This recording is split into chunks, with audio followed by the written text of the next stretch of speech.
श्री राधे राधे राधे बरसाने वाली राधे। श्री राधे राधे राधे बरसाने वाली राधे।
अग्निदेव का उत्कृष्टि यज्ञ का प्रभाव तीनों माताओं ने गर्भ धारण किया।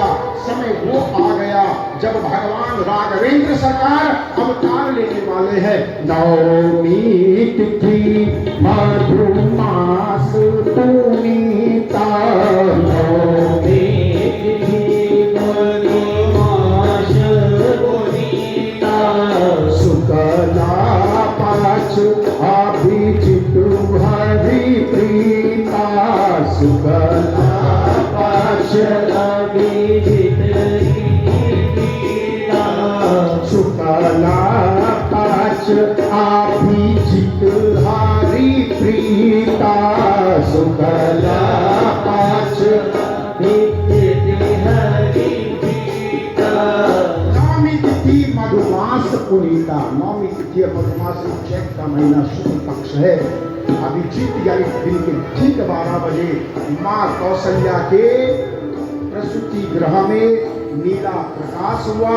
चतुर्भुज नारायण प्रकट हुए। चतुर्भुज नारायण ने दर्शन दिया। माँ कौशल्या ने कहा आप कौन है?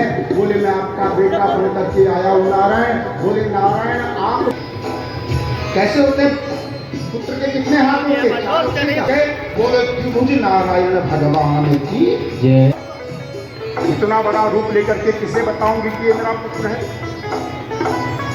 बोले क्या करना है? बोले छोटे बालक बन जाओ। तो भगवान छोटे बालक बन गए। अब बोला छोटे बालक बन गए, अब क्या करना है? बोले जब बच्चा जन्म लेता है तो सबसे पहले भगवान वो रोता है। भगवान ने कहा कि माँ अगर बच्चा जन्म लेते रोता है तो मैं रोना शुरू। कौशल्या को पुत्र हुआ है, पुत्र हुआ है, पुत्र हुआ है। तब तक दासियां दौड़ी दौड़ी माँ कैकेयी के प्रसूति गृह से आई। बोले माँ कैकेयी ने भी एक बेटे को जन्म दिया, एक बेटे को जन्म दिया। तब तक माँ सुमित्रा के प्रसूति गृह से भी दासियां भागी भागी आई। बोले माँ सुमित्रा ने 2 बेटों को राजा प्रसूति। हे राजा राम राम राम सीता राम राम राम, हो राजा राम राम राम सीता राम राम राम, सीता राम राम राम राजा राम। आइए भगवान का जन्म। राजा राम राम राम सीता राम राम राम, राजा राम राम राम सीता राम राम राम, राजा राम राम राम राजा राम राम राम, राजा राम राम राम राजा राम राम राम, राजा राम राम जय हो राम राम राम राम सीता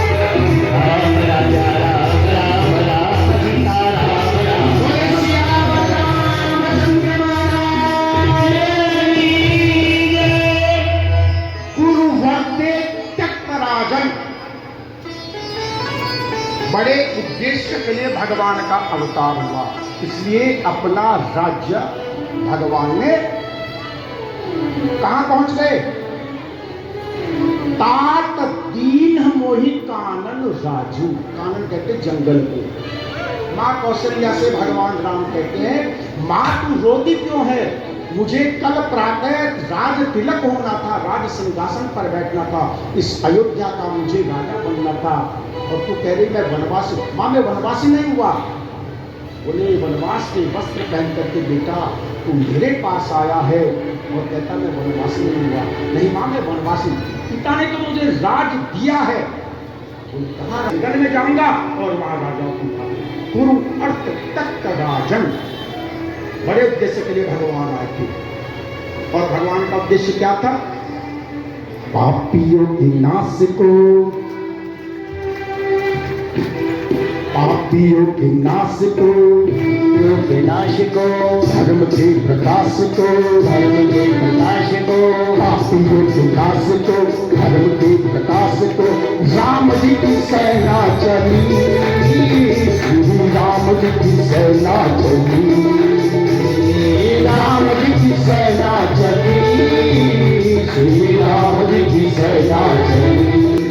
पापियों के नाश को, पापियों के नाश को, धर्म के प्रकाश को, धर्म के प्रकाश को, पापियों के नाश को, धर्म के प्रकाश को, राम जी की सेना चली। सियावर रामचंद्र महाराज। क्योंकि अब भगवान कृष्ण को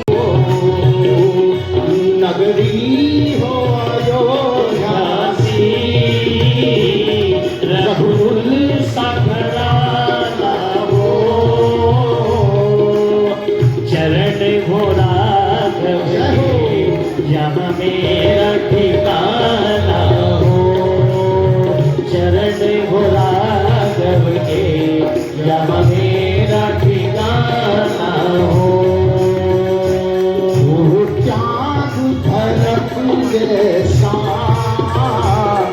सीता सी नारी हो, लव कुश के जैसी संतान हमारी हो, लव कुश के जैसी संतान हमारी हो। नगरी हो अयोध्या सी, रघुकुल सघराना हो, चरण हो राघव के, जहाँ मेरा ठिकाना हो, चरण हो राघव के, यहाँ मेरा ठिकाना हो। हो श्रवण जैसी सबरी सी भक्ति हो, हनुमत के जैसी निष्ठा और शक्ति हो,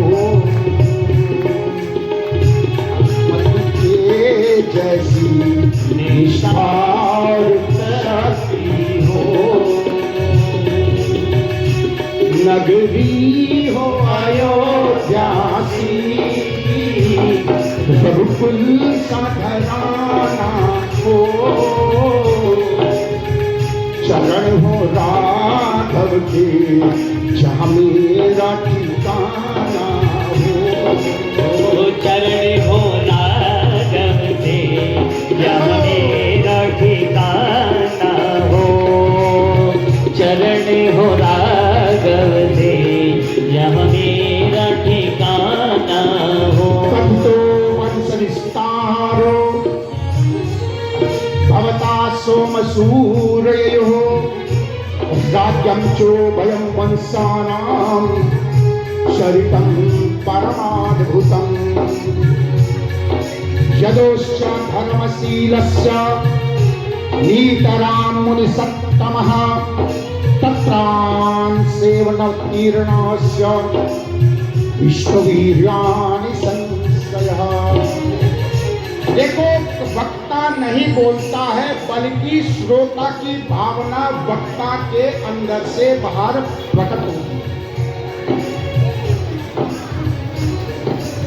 सुखदेव जी ने नवम स्कंद तक सब कुछ सुना दिया था, लेकिन राजा परीक्षित ने प्रश्न किया और उस प्रश्न के उत्तर में फिर सुखदेव जी को बोलना पड़ा।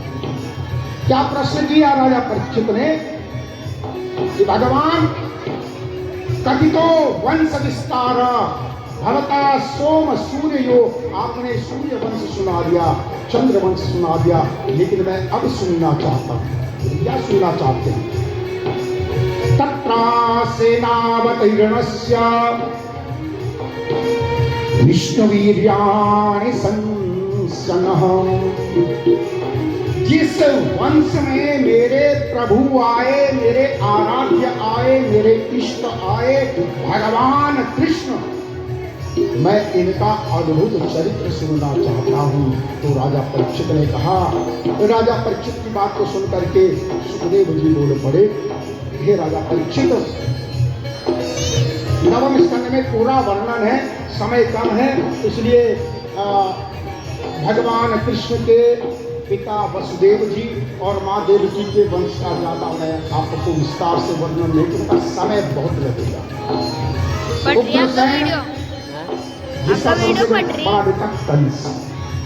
उग्रसेन के छोटे भाई जिनका नाम सूरसेन, जिनकी बेटी है देवकी। सूरसेन जी की 8 बेटियां थी, देवकी उनमें सबसे छोटी थी। 7 बहनें जो देवकी की थी, देवकी से बड़ी, उन सब का विवाह वसुदेव जी के साथ हुआ था। श्रीमद् भागवत के अनुसार वसुदेव जी की 18 पटरानियां थी। 18। सबसे छोटी बेटी सूरसेन जी की, उसका विवाह भी वसुदेव जी के साथ जब निश्चित कर दिया गया, तो वास्तव में कंस बड़ा दुराचारी होने के बाद भी देवकी से सबसे अधिक प्रेम करता था, सबसे अधिक लाड़ प्यार वो देवकी का करता था। अपने भोजन पर जब बैठ जाता था तो सबसे पहले ये पूछता था कि देवकी ने भोजन किया या नहीं। कहीं बाहर जाता था तो किसी के लिए कुछ लाए ना लाए, लेकिन देवकी के लिए अवश्य लाता।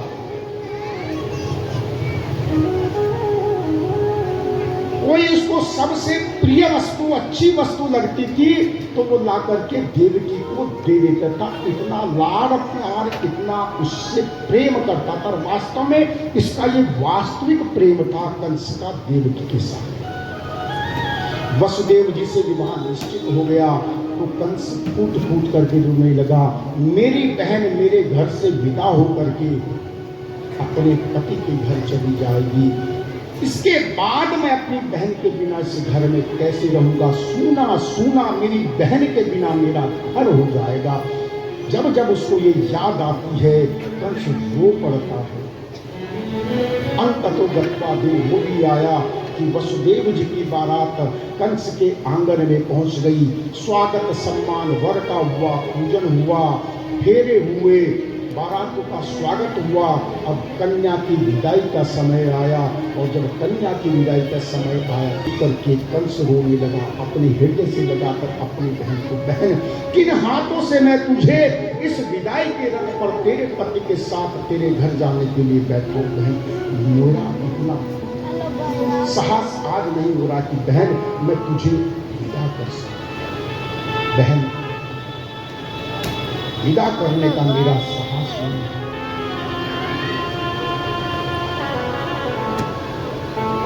जकड़ लिया प्रेम से अपनी बहन को हाथ में। कंस भी रोता है, देवकी भी रोती है। समझाया कि कंस,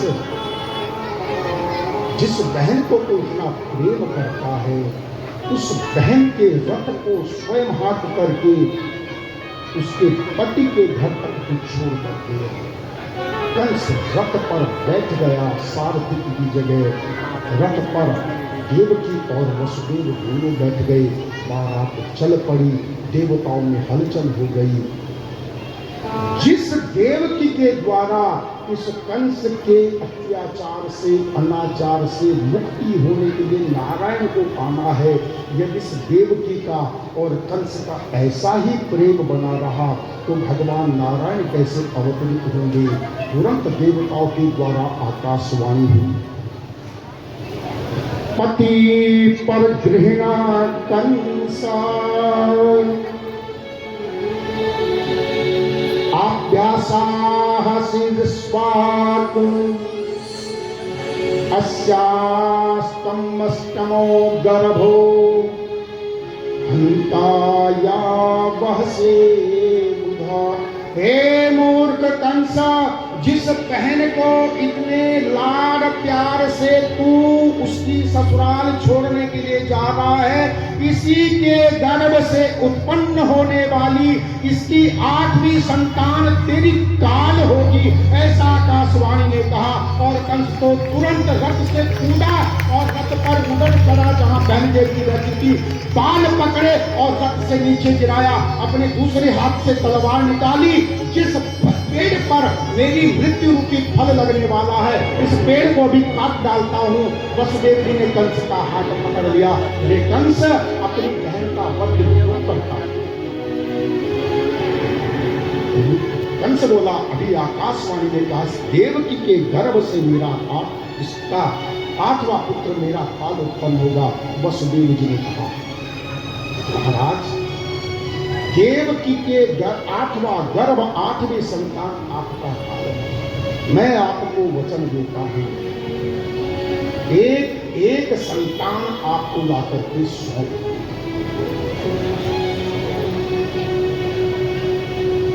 एक संतान, आप 8वीं की बात करते हैं, मैं एक संतान लाकर के आपको सौंप। गृहस्थी वसुदेव जी और देवकी जी को चलने लगी। गृहस्थी के आंगन में पहला पुष्प यानी पहला पुत्र उत्पन्न हुआ। नाम रखा कीर्तिमंतम प्रथमजम। पहला जो बेटा हुआ उसका नामकरण संस्कार भी लगता है, हो चुका था, तभी यहाँ भागवत जी ने उसका नाम लिखा कीर्तिमंतम प्रथमजम। पहला जो बेटा देवकी का हुआ उसका नाम कीर्तिमंत रख दिया था। और देवकी उसको बड़े लाड़ प्यार से बुला गई थी। वसुदेव ने कहा, देवकी वचनबद्ध हूँ, कंस को तेरी एक संतान सौंपनी है। देवकी कहती है, पतिदेव 8वां गर्भ काल है कंस का, कंस को भी पता है कि तू मेरी पहली संतान है।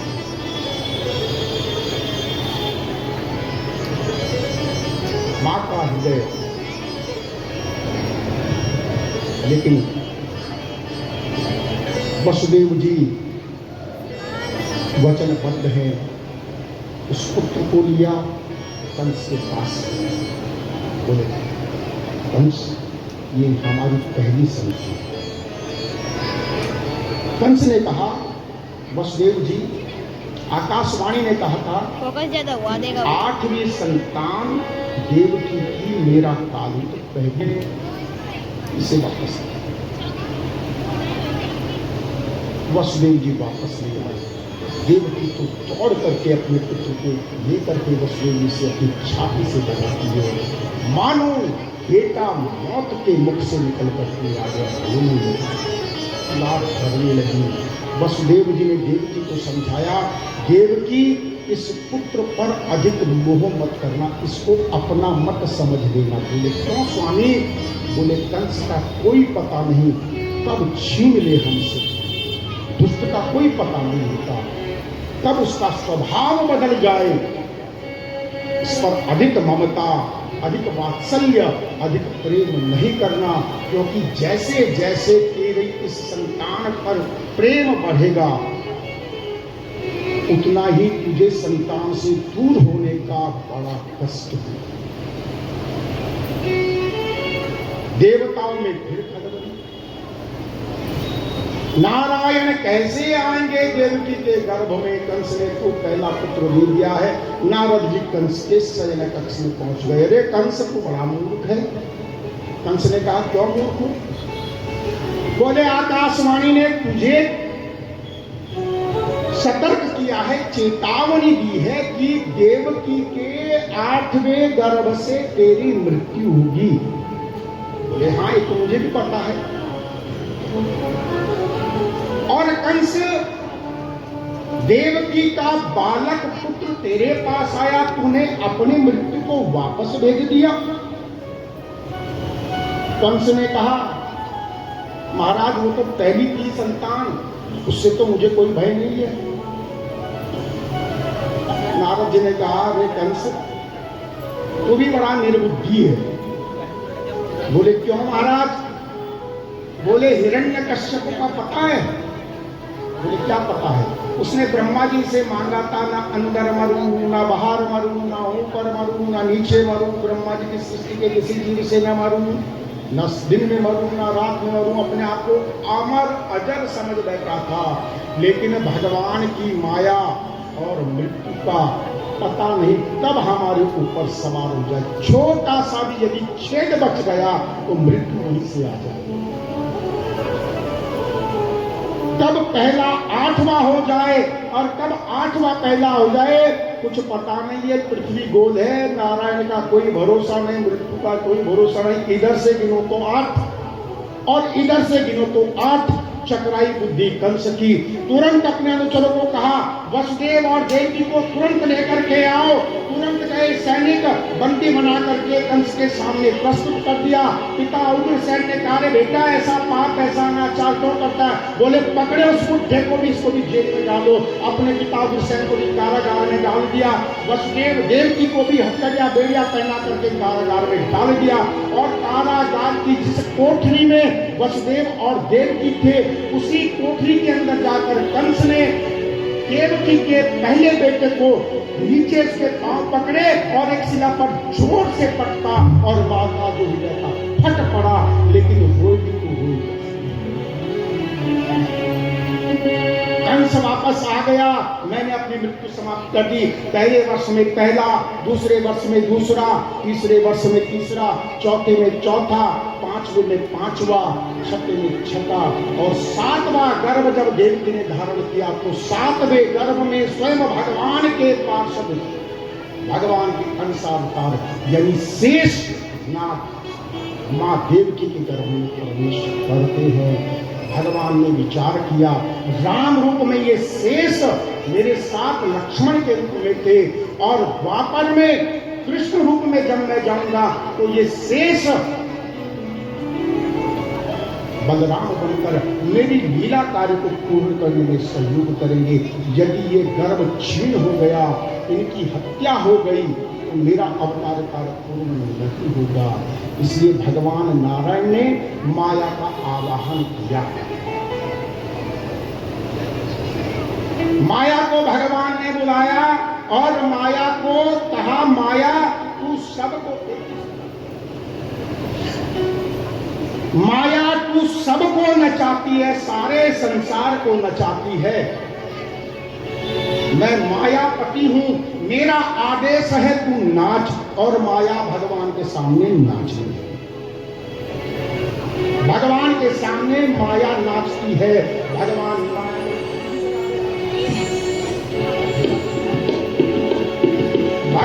माया को नचाते हैं और माया नाचती है।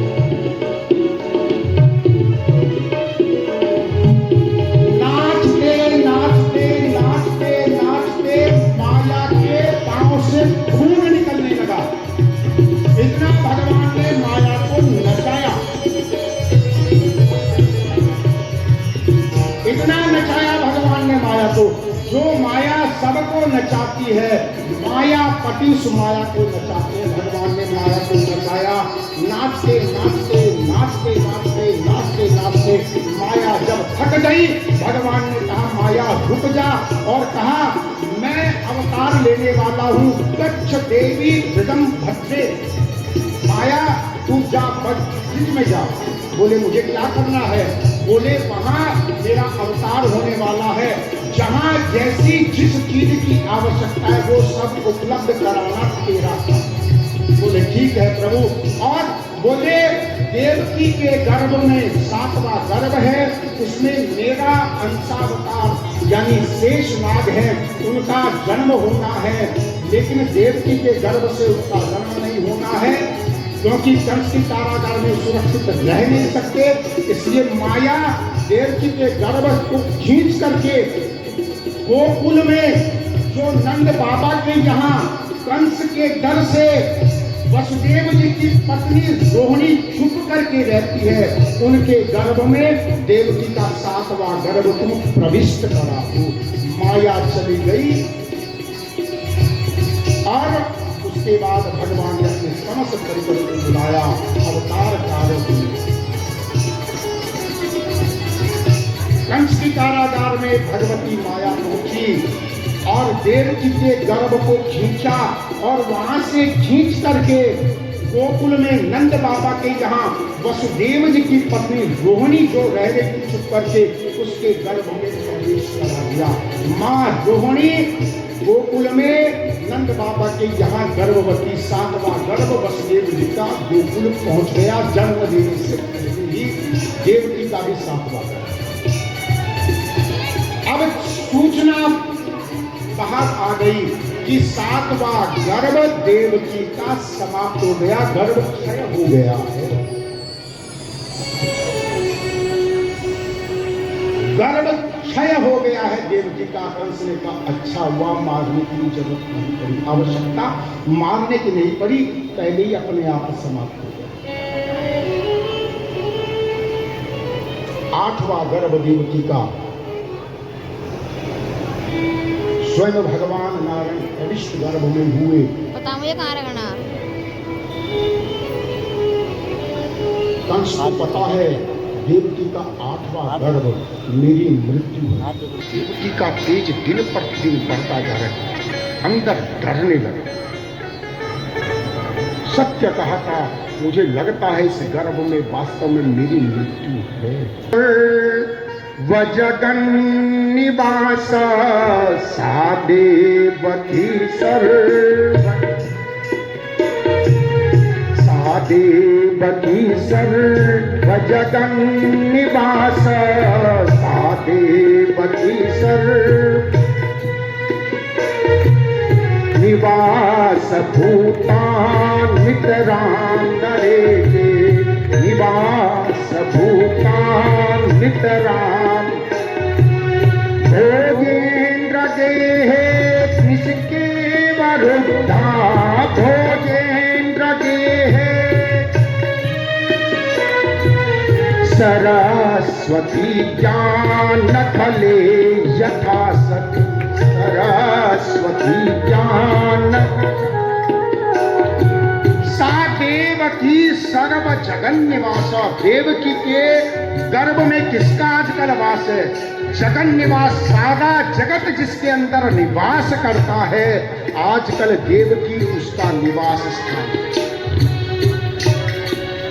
सादेवकी सर्व जगन निवास, सादेवकी सर्व निवास। भगवान जिसके अंदर पूरा ब्रह्मांड वास करता है, माँ देवकी के गर्भ में आजकल दूसरा मास, तीसरा मास, चौथा, 5वां, 6वां और 7वां मास पूरा हुआ। ब्रह्मादि सब देवता कंस के कारागार में आते हैं अदृश्य रूप में और भगवान नारायण की प्रार्थना करते हैं। देवताओं ने जो भगवान नारायण की कंस की कारागम सत्य परम त्रिसत्यम सत्याव्रतम सत्य सत्य योनिम निहितम च सत्ये सत्य सत्य सत्य मृत सत्यनेत्र सत्य सत्य सत्यात्मकं त्वां शरणं प्रपन्ना, सत्यात्मकं स्वरूप परमात्मा काला त्रियोपास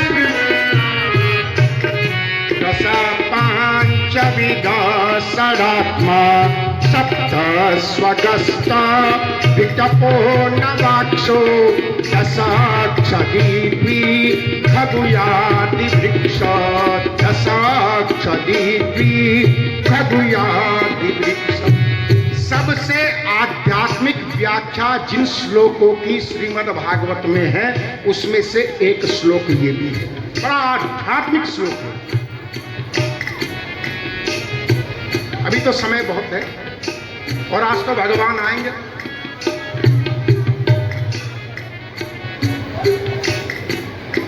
एक तीसरा है बढ़ना, चौथा है बदलना। और ये 7 धातुएं हैं शरीर रूपी वृक्ष के अंदर। ठीक है, तो पंडित जी की डबल ड्यूटी हो जाएगी। सप्त विटपो नवाक्षो। अब आपने देखा होगा कोई पेड़ होता है उसमें ठोकर भी होती है ना, ठोकर ठोकला होता है। पैसे मिला भाई ना इस शरीर रूपी वृक्ष में कितने ठोकर हैं? पता पैसा मिला।